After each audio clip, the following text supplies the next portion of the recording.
hard to rip up that stat sheet. Two big ones today. The ball played through, and at the other end we have a leveller. From one star striker to another, Bradley Wright-Phillips with the instant response.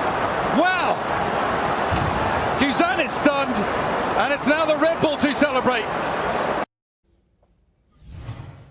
Brad Guzan baffled. The late goal from BWP, who had been buried via injury and on the bench behind Brian White, comes in, plays the hero, guys, and puts the cherry on top, Bobby, of what is becoming quite the rivalry in Major League Soccer. I know it's not geographical, but this has nothing to do with geography. This has everything to do with the way the players feel about each other, and this 3-3 draw was the latest exhibition in the fact that they just don't like each other. Yeah, I think you nailed it, Andrew. When you look at a rivalry, there are multiple factors. There's location, there's history, but I think a main one, which we probably don't talk about often enough, is how the players on the field view it and what they're actually playing for, whether it's emotion or pride or trophies. And if you look at that element and the way those 22 players who are competing in between the lines and how they go about it and the emotion on their face and the intensity in the game, this is the top in the league. And I know people in Cascadia don't love to hear that. I know fans in Orlando don't love to hear that Atlanta's biggest rival are the Red Bulls, but the games speak for themselves. They are the fastest, they are the most intense, and clearly the players on the field care a little bit more about this one than all the rest. Yeah, these rivalries, they don't always have to be geographic. We've seen over times that sometimes they can be a little bit more fluid too. My Houston team is going against Sporting Kansas City. I think you're also seeing that in the Western Conference with LAFC and Portland really developing a rivalry. Watch that one in the Open Cup this week, midweek on Wednesday. But this one really has it. And you could see it there, especially from Joseph. Joseph going in, trying to grab the ball, get it back. Robles takes offense to it. Then he gets that goal later on in the match. And then who else but BWP had been buried on the bench. He's been fantastic for Brian White. You see him in the last game going over to him at halftime, coaching him up. It's not common to see a number 9 lose his spot in the starting lineup and still be a good teammate. You can see his mentality when he comes onto the pitch that he's ready to play and get a valuable point on the road for them. All right, Bobby, the question now is, what does Chris Armas do? You have BWP, who is your talisman, who's done it for years and years and years, who's been relied on and delivered the goals that the Red Bulls need. Now you have the young buck who's done it in his absence. What do you do? Andrew, if I'm Chris Armas, I keep Brian White as the starter, but I don't diminish BWP's role. And I know you often think to yourself, well, if you're not starting, how do you have as big of a role in the team? And it's very hard to manage this as a leader of the team or as a head coach. But if Chris Armas can find a way to make BWP a super sub, he doesn't have to go through the first 70 minutes. He doesn't have to put in all that work. He doesn't have to play in a tight game, but he can come in a little later because we've already seen he hasn't been very successful throughout his career in big games when he's had to put in the work through the first 70 minutes.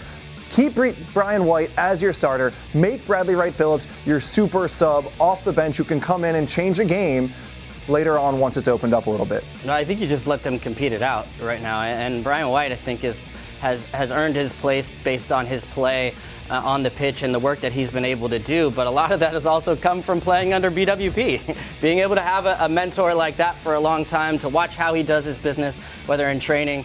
The Red Bulls have this philosophy of next man up. They talk about it from the top of the organization down to the USL team, and Red Bulls too.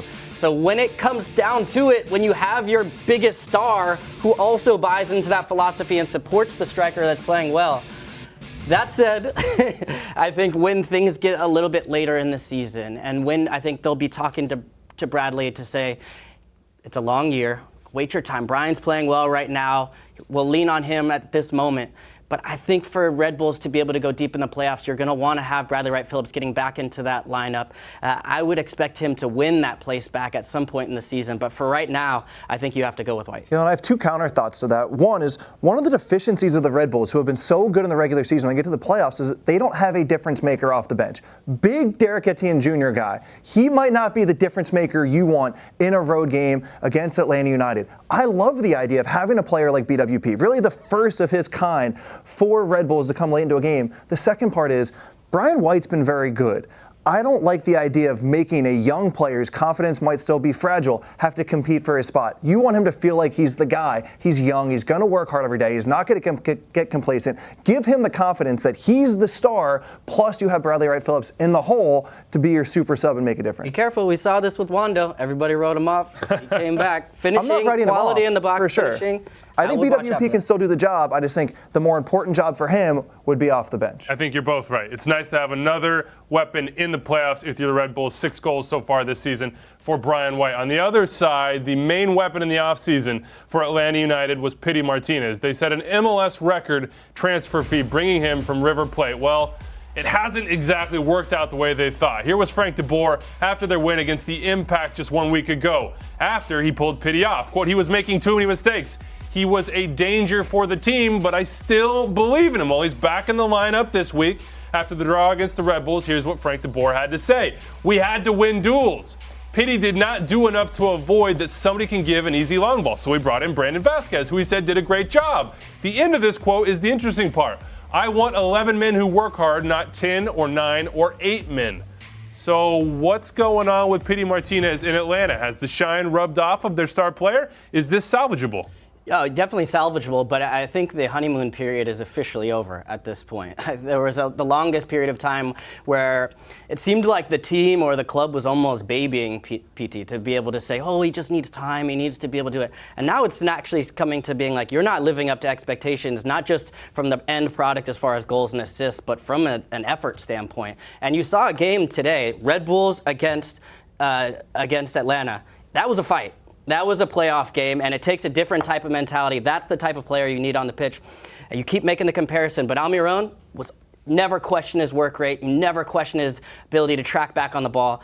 That's the difference. I think them going out and getting Justin Meram a little bit, to me, was a signal that we don't have the creativity that we need on the wing. Let's try and put PT in a better spot. But even that's not working right now. I think he has the quality to get it, but this type of message is important for the coach to send. Pity Martinez's start with River Plate was not the smoothest. He figured it out over time. He was a Super Classico hero for the Argentine side. Maybe with a little time to settle, he will find himself in Atlanta as well.